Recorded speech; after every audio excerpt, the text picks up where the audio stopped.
Hello दोस्तों, कैसे हैं आप लोग। आज मैं आप लोगों को 10वीं क्लास के द्विघात समीकरण का प्रश्नावली 4.3 नंबर का एक का Roman number 1, Roman 2, Roman 3, Roman 4 तक बताऊंगा और इतना आसान तरीके से बताऊंगा कि ऐसा आप लोगों को कोई नहीं बताएगा। तो चलिए आप लोग वीडियो के लास्ट तक जरूर बने रहिएगा। हम लोग पहला सवाल की ओर बढ़ते हैं। देखिए पहला सवाल अपना क्या है, ये वाला 2x² - 7x + 3। इनका कह रहा है कि यदि यह अस्तित्व में है तो इनका मूल ज्ञात करना है आगे, यदि नहीं है इसको छोड़ देना है। ठीक है, तो चलिए हम लोग शुरुआत करते हैं 1 नंबर का। पहले हम लोग 1 नंबर दे देते हैं, इसका सवाल एक बार लिख लेते हैं। ठीक है, आप लोग ऐसा कीजिए, सवाल लिख लीजिए। यदि आप लोग बैठे हैं पहले सवाल को लिख लीजिए और सॉल्व करने का प्रयास कीजिए। देखिए मैंने लिख लिया सवाल को। अब देखिए आपको इसका सोल्यूशन करके दिखाऊंगा।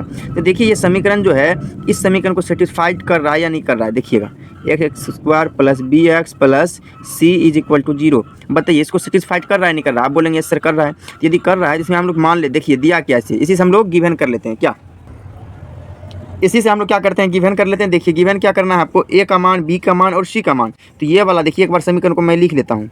इससे आपको क्या पता चलेगा कि ए का मान और बी का मान और सी का मान निकालने में कोई दिक्कत परेशानी नहीं होगी। तो देखिए इसके जगह हम लोग ए लिख सकते हैं, यानी ए का मान ये हो जाएगा और ये वाला बी का मान हो जाएगा। देखिए समीकरण को आप देखते रहिए, ax² + bx + c को, तो ये हो जाएगा आपका सी का मान।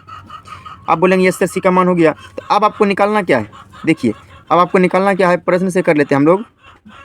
प्रश्न से क्या निकालना है, डी निकालना। आपको क्या निकालना है, डी निकालना, मूल निकालना है। तो देखिए डी बराबर फार्मूला होता है b² - 4ac। ये होता है फार्मूला। बोलेंगे यस सर फार्मूला ये होता है। तो हम लोग क्या करते हैं, देखिए एक चीज़ के बारे में और हम लोग नोटिस इधर कर लेते हैं, लिख लेते हैं। देखिए आपका अस्तित्व कब होगा कोई भी समीकरण का, जब उसका मान 0 आ जाए। जब उसका मान 0 के बराबर आ जाए तब उसका मान अस्तित्व होगा, या कभी आपका मान 0 से बड़ा, मान लेते 1 आ गया। क्या आ गया, 1 आ गया, 1 आ गया 0, 1 आ गया 0, यानी 0 से बड़ा आ गया। क्या गया, 0 से बड़ा आ गया, तब ये दोनों अस्तित्व होगा। यदि आपका माइनस आ जाता है, कोई भी हो, माइनस में कोई संख्या हो, माइनस में कोई सा भी संख्या हो, यदि ये इस तरह का आता है तो यह अस्तित्व में नहीं है। इसका मूल ज्ञात हम लोग को नहीं करना है, इसका आगे कैलकुलेशन नहीं करना है, बस लिख देना ये अस्तित्व में नहीं है। आगे समझ में। चलिए अब हम लोग चलते हैं, डी निकालते हैं। देखिए डी बराबर होता है b² - 4ac। तो हम लोग बी किसको माने, देखिए -7 को, है ना, -7 है, -7 का स्क्वायर कर लेते हैं हम लोग। स्क्वायर कर लिए, माइनस उसके बाद 4 तो फार्मूला से है, इंटू ए किसका मान है, 2 का ना। देखिए ए की जगह हम लोग 2 रखेंगे और सी की जगह क्या रखेंगे, देखिए सी की जगह क्या रखेंगे, 3 रखेंगे। ठीक है, देखते रहिएगा। अब देखिए यहाँ डी का मान यदि निकालना हो तो 7 × 49, माइनस माइनस क्या हो जाएगा, प्लस, फिर माइनस करना है, 4 दूनी 8, 8 दिए हो जाएगा आपका 24। ठीक है, अब देखिए या इसको कर लेंगे क्या, डी बराबर कर लेंगे 49 में 24 घटेगा तो आपका मान क्या निकलेगा, बोलेंगे सर 25 मान निकला। यानी कि इसका अस्तित्व संभव है, इसका अनेक हल हो सकते हैं, इसका वास्तविक हल हो सकते हैं इसका। अतः अब हम लोग यहाँ लिखेंगे सिंस, लिखेंगे SIN सिंस लिखेंगे, यानी कि अतः, हिंदी लिख लेते हैं आपको, अतः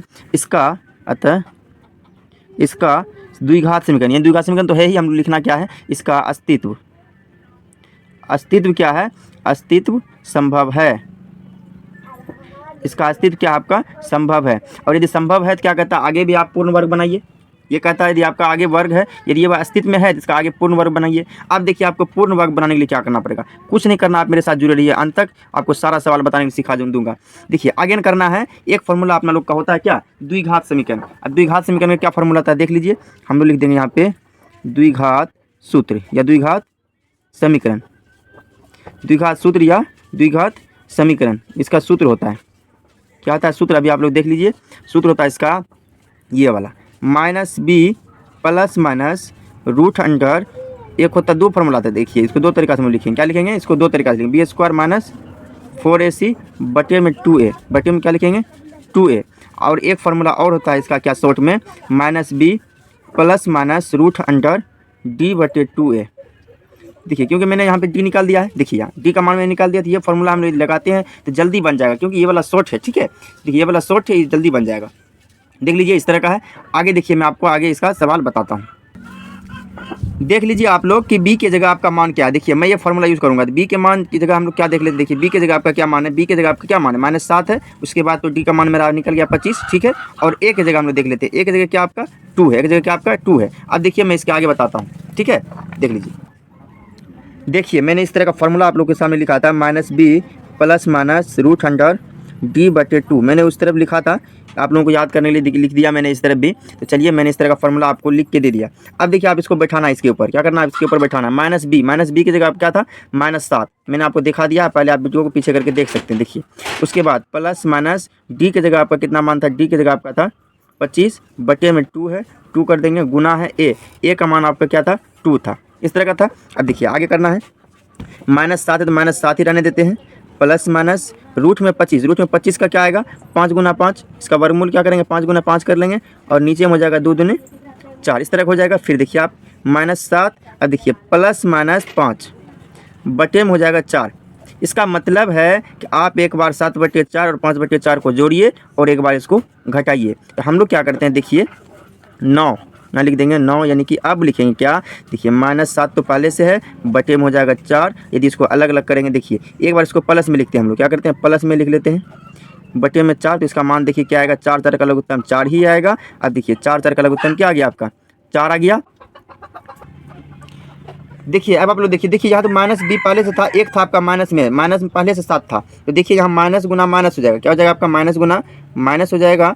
यदि माइनस गुना माइनस होता है, इसको जब हम लोग कैलकुलेशन करेंगे तो ये प्लस में मान हो जाएगा, तो प्लस में 7/4 प्लस में 5/4। देखिए यहाँ माइनस इसलिए हुआ कि ये एक फॉर्मूला से माइनस था और ये 7 जो है माइनस में पहले से था, माइनस माइनस प्लस हो जाएगा। देखिए 4 4 को लिखते हैं 4 और 7 5 12, यानी कि 7 + 5 हो जाएगा बराबर हो जाएगा 12/4। यदि हम इसको कटाते हैं तो ये 4 × 4 4 × 12, यानी कि एक मान आपका क्या निकलेगा, x का मान यदि लिख देते हैं हम लोग, तो x का मान एक निकला कितना आपका 3।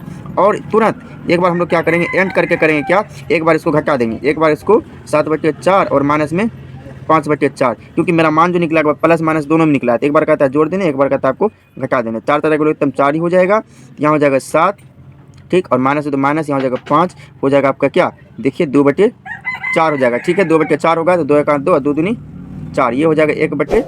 तो इसलिए हम लोग इसकी लिख सकते हैं x बराबर 1/2, यानी कि इसका 2 मान निकला, क्या निकला, इसका 2 मान निकला। इसलिए हम लोग यहाँ लिख देंगे x बराबर 3 और 1/2, ये हो जाएगा आपका आंसर। क्या हो जाएगा, ये हो जाएगा आपका आंसर, ये हो जाएगा आपका 1 नंबर का सवाल, ये हो जाएगा आपका क्या 1 नंबर का सवाल। या तो आप चाहें तो यहाँ भी आप आंसर लिख सकते हैं, यहाँ भी आप आंसर लिख सकते हैं, ठीक है।